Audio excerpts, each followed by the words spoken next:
Hi, this is Joshua with One Man Show. Today I am going to be making dead cats from start to finish, so I hope you enjoy it.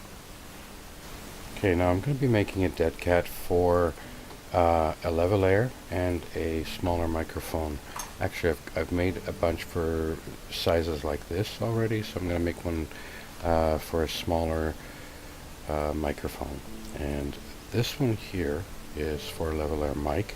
And what I've done is I've taken the material. As you can see here, it's a lot longer, and you really have to watch what products you purchase. This is a really nice one. It's from a place up in Canada here called Fabricland, and it's not nappy.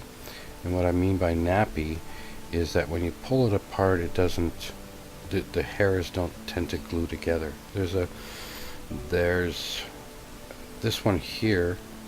It's fairly tight when you pull it this way, and you'll notice it's a bit stretchier this way, which is really good. A lower quality one that I really advise you not to purchase is this one here. It has more of a gray in the background, and they're usually pretty much the same. And as you can see, the product, it'd be great for monster hair or some outfit that you make for Halloween, but the threads on the inside are super nappy, like this. It doesn't, you can't comb it, as it were, like this one here. There's white, there's gray, but I always pick black because it seems to suit a little bit better for the work that I'm doing. And what I've done is the long pieces of hair, I've trimmed them off with these pinking shears. Pinking shears are nice because they, as you can see here, they have a little bit of an up and down, a triangulated piece, and I will, as you see, cut them down. If you don't have a set of those, you can just use a pair of sewing scissors and just the best you can trim everything. Keep bringing it up so you've got a good half-inch to work with. Now, when I sew it together, what I do is you got to do it inside out. So here you can see that there's a whole bunch sticking out, and the lavalier is going to stick in like this. I'll show you here. So I've got a little lavalier here, and what I'm going to do is I will be sticking this into this.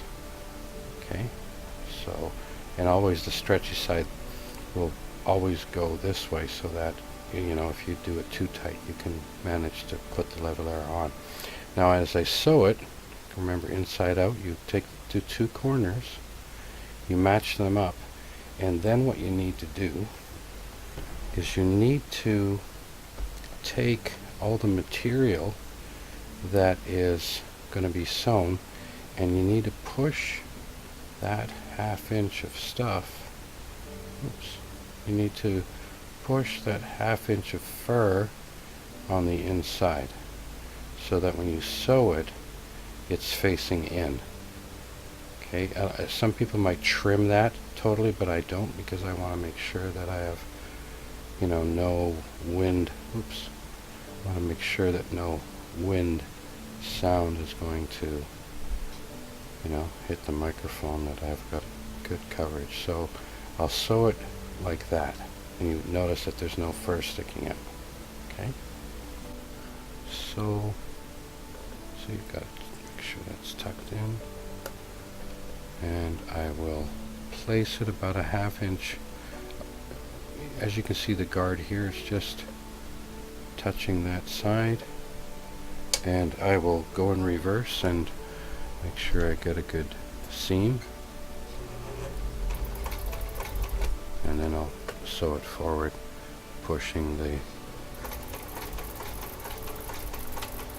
So I've got less than a 1/4 inch, and I go right to the edge, and then, because I'm a perfectionist, I'll bring it back one more time, make sure that I've got good coverage,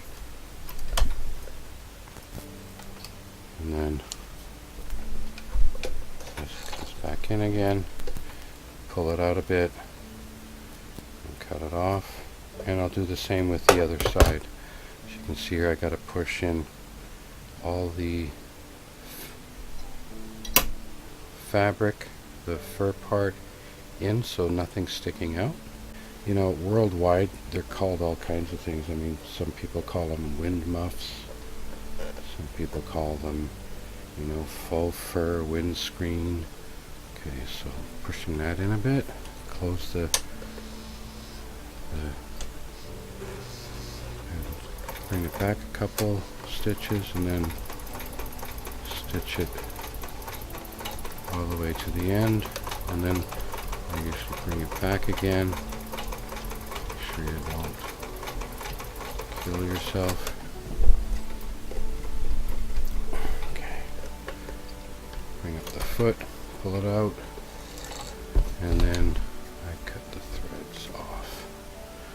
Now, what I do at this point, now you could make a rounded edge to make it round, but with a lavilier, you know, you really don't need that much. Make sure I get all the threads off here. My scissors are a blunt object, and then I push this through. Take the corner and bring it inside out. And there you have. Now it's a bit of a bigger one. I can make them even smaller, of course. But what you see here is because I've pushed the fur part on the outside, it has a nice nap. Notice a little bit of stuff sticking up that doesn't look very round, so what I'm going to do is I'm just going to trim a little bit of this, give it a bit of that round effect, and when you're recording, you can stick your lavalier microphone in here, and voila, got a nice little lavalier mic.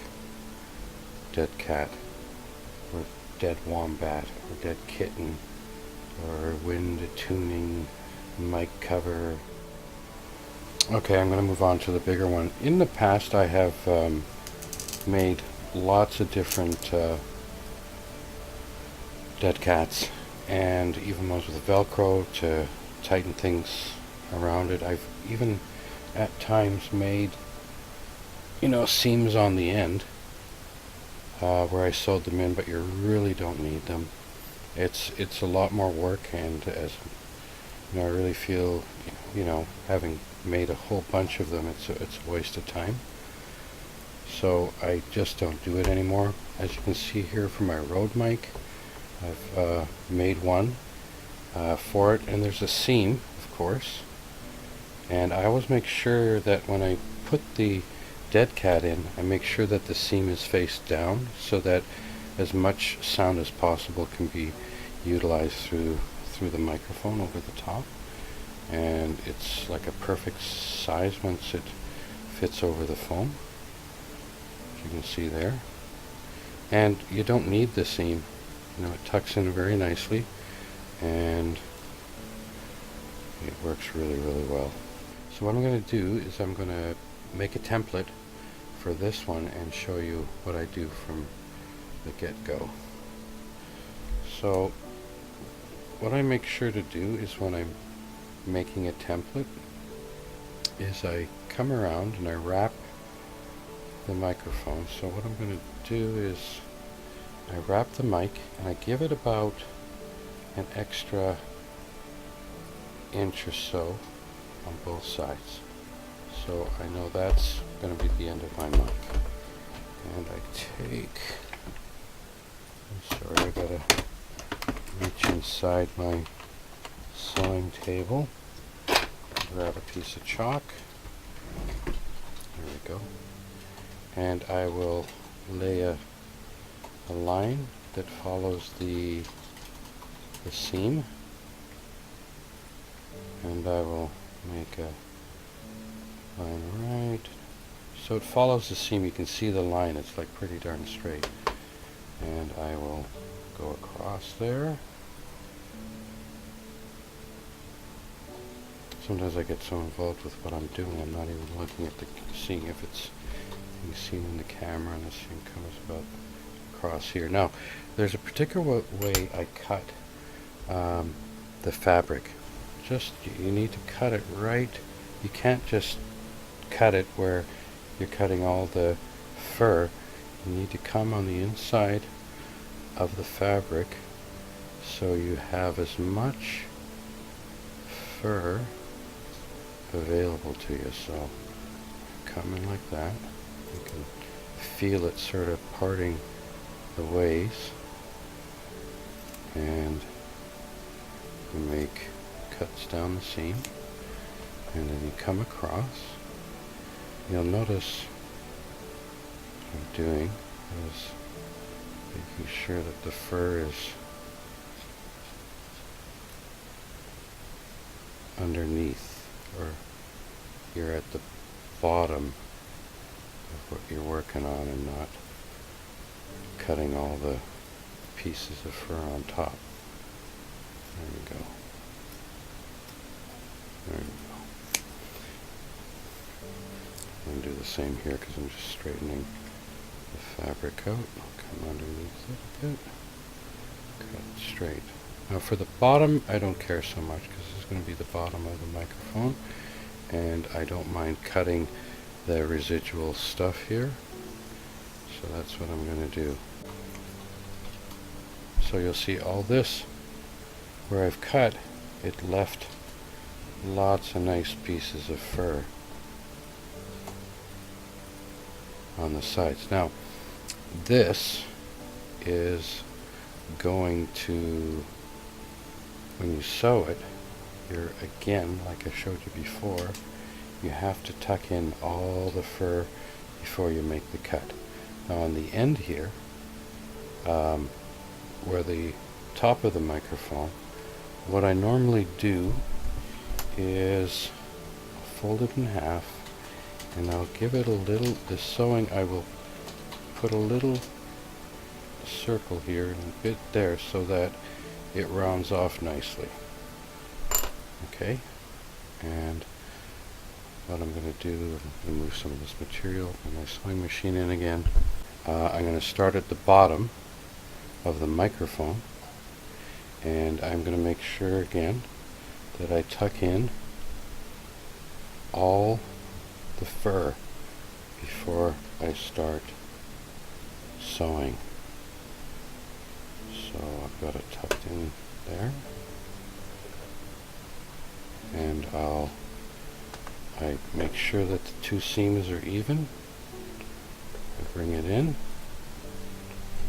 sure my shoe is up, and what I do is I bring it in about an inch, because what I do is I come back. Okay, so then you can see me tucking in the fur.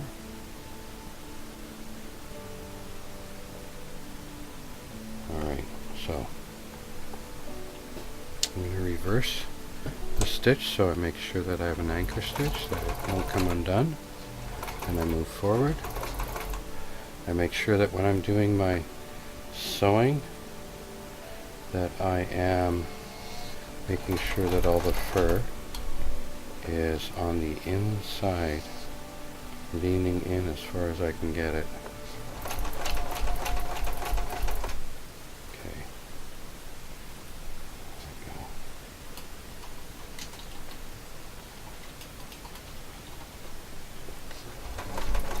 So I'm cutting in about just slightly less than 1/4 inch. I want to make sure that I've got a good grab on both sides. Okay, when I get close to the top, what I will do is just create a bit of a circle. When I come around like that, tuck all the fur in, and make a nice circle right till I come to the end, and then I reverse it again. What I do is I swing it around and I go the other way. Make sure I got a good grip. Both sides are sewn in really well.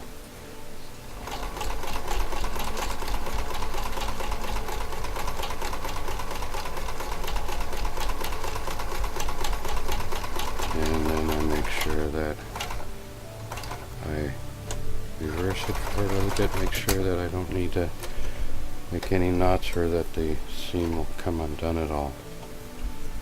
So open that up,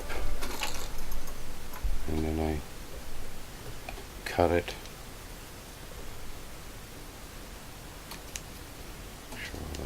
And then I put it inside out. As you can see here, I've got a nice rounded circle or semicircle. What I do is I'll trim off some of the fabric, making sure I don't hit any of the area that I've sewn, and then I'll bring it inside out. And the way I do that is I'll stick usually not a pair of scissors, but I do have a piece of wood here I use, which I use for my artwork, which works perfectly, and I will stick this in here on the end, give it a bit of a nudge to start, and then I just work it inside out. As you can see right there. I hope this view's alright. Is that? So now I've got a nice dead cat, and it's the rounding does help, because sometimes some of the dead cats are a bit too squared on the end. So you got a nice dead cat there, and on the end, as you see where I trimmed it off, it's sort of flushed off, and I can stick it on my Teskar. Oh my gosh, I got like fur everywhere right now. Because I gave it an inch on both sides, and make sure that the seam, if you can see it, is on the bottom. When I put it in, I can snug it over the microphone quite nicely and work it back and forth till it's got a nice, sits nicely on top. There we go.